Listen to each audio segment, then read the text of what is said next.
אז עוד היבט אחד לגבי לבנות הרבה קישורים לאתר. הרבה אנשים חוששים לבנות הרבה קישורים מחשש שזה לא טבעי, זה יכול להרים דגל אדום בגוגל, אז אני אנסה לעשות סקירה כל הסיפור הזה. אז קודם כל תגוונו את הטקסט העוגן, את האנקור טקסט. אם אתם לא יודעים מה זה, תסתכלו באחד הסרטונים הקודמים שלי.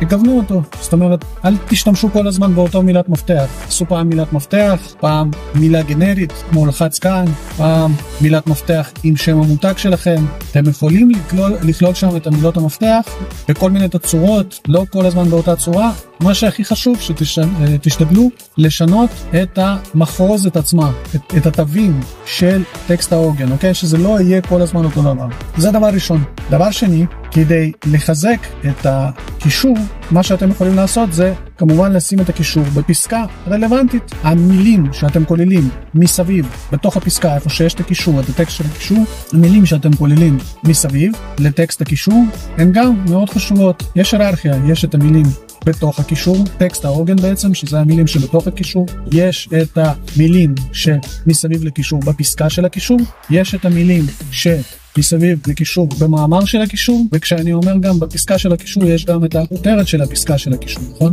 וכשאני אומר במאמר שבתוכו נמצא הקישור, אני מדבר גם על הכותרת של המאמר. כשאני אומר קישור, אתם רוצים להפוך אותו לעוד יותר רלוונטי, גם הכתובת של הדף שאליו אתם מקשרים, רצוי שבתוך הכתובת תהיה מילת המפתח שאליה אתם רוצים לקדם את הדף שלכם, כן? כל אלה הם פרמטרים מאוד חשובים. עכשיו, בנוסף, אתם רוצים גם ליצור את הכמות הגדולה של הקישורים לכמות יותר גדולה מאחד של דפים. זאת אומרת, אם אתם יוצרים 10 קישורים, אז ברור לכם שאם אתם תפזרו את 10 הקישורים החיצוניים בין 10 דפים שונים אצלכם באתר, כלומר, אתם תוצאים קישורים חיצוניים מאתרים חיצוניים ל10 דפים שונים אצלכם באתר, כמובן שזה ייראה יותר טבעי, ועוד יותר טבעי זה ייראה אם אתם תוסיפו באותו פרק זמן שאתם מוסיפים קישורים חדשים אליכם לאתר, שתוסיפו מאמרים חדשים, תוכן חדש אליכם לאתר. זה יהיה אינדיקטור לגוגל שהוספתם תוכן חדש אליכם לאתר. כדי להוריד עוד יותר את הסיכון, מה שאתם יכולים לעשות זה כשאתם מוסיפים את המאמרים החדשים אליכם לאתר, תשתפו אותם בפרופילים אצלכם ברשתות החברתיות. זאת הסיבה העיקרית שאני מציע את חבילת האוטומציות. בחבילות הקידום האורגני של שיווקנט יש לי, קודם כל אני מציע וממליץ לעשות חבילת אוטומציות, שמה שהיא עושה, אחד הדברים שהיא עושה זה שכשאתם מוסיפים מאמר חדש אליכם לאתר, המאמר הזה, הקישור למאמר הזה מופץ בפרופילים שלכם ברשתות חברתיות, בדפים העסקיים ברשתות החברתיות. ומה שזה עושה, זה מביא את התנועה הראשונית אליכם למאמר. כן, זה מביא איזושהי כמות, אפילו כמות מינימלית של תנועה שמגיעה אליכם לאתר.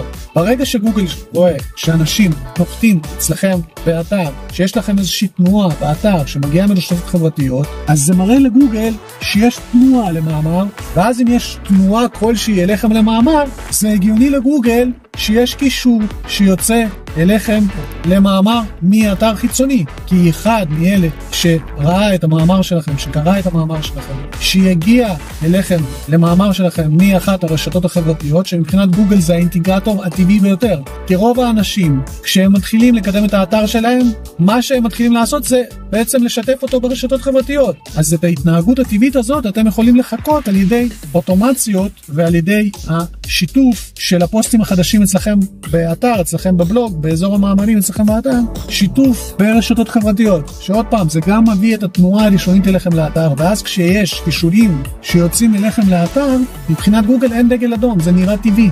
זה הגיוני לגוגל שמישהו מכיר אצלכם באתר, אהב את המאמר ובחר להצביע מתוך האתר שלו למאמר שלכם, אוקיי? עכשיו עוד היבט אחד, יש גם עניין שיש את הקראולרים, לא יודע איך לקרוא לזה עכשיו בעברית, הסורקים של גוגל שבעצם סורקים את האינטרנט, הם לא סורקים את המאמרים שמוציאים אליכם קישורים חיצוניים מיד. לפעמים יכול לקחת אפילו חודש, חודשיים, 3 חודשים עד שמגיעים לדף מסוים שממנו יוצא קישור חיצוני אליכם לאתר. אז לא רק העניין הזה של מתי אתם בונים את הקישור, אוקיי? אז יכול להיות שבניתם את הקישור היום ובניתם 100 קישורים היום, אבל 10 מהם יתנדקסו בגוגל בעוד שבוע, 20 מהם בעוד חודש, 30 מהם בעוד חודשיים, 50 מתוכם בעוד 3 חודשים. זאת אומרת, יש עניין כזה שקודם כל גוגל סורק את הכישורים, סורק את הכתובות של הדפים באתר, ואז הוא בוחר איזה כתובות בכלל להכניס לאינדקס שלו, ואיזה בכלל לא להכניס לאינדקס שלו. אז גם זה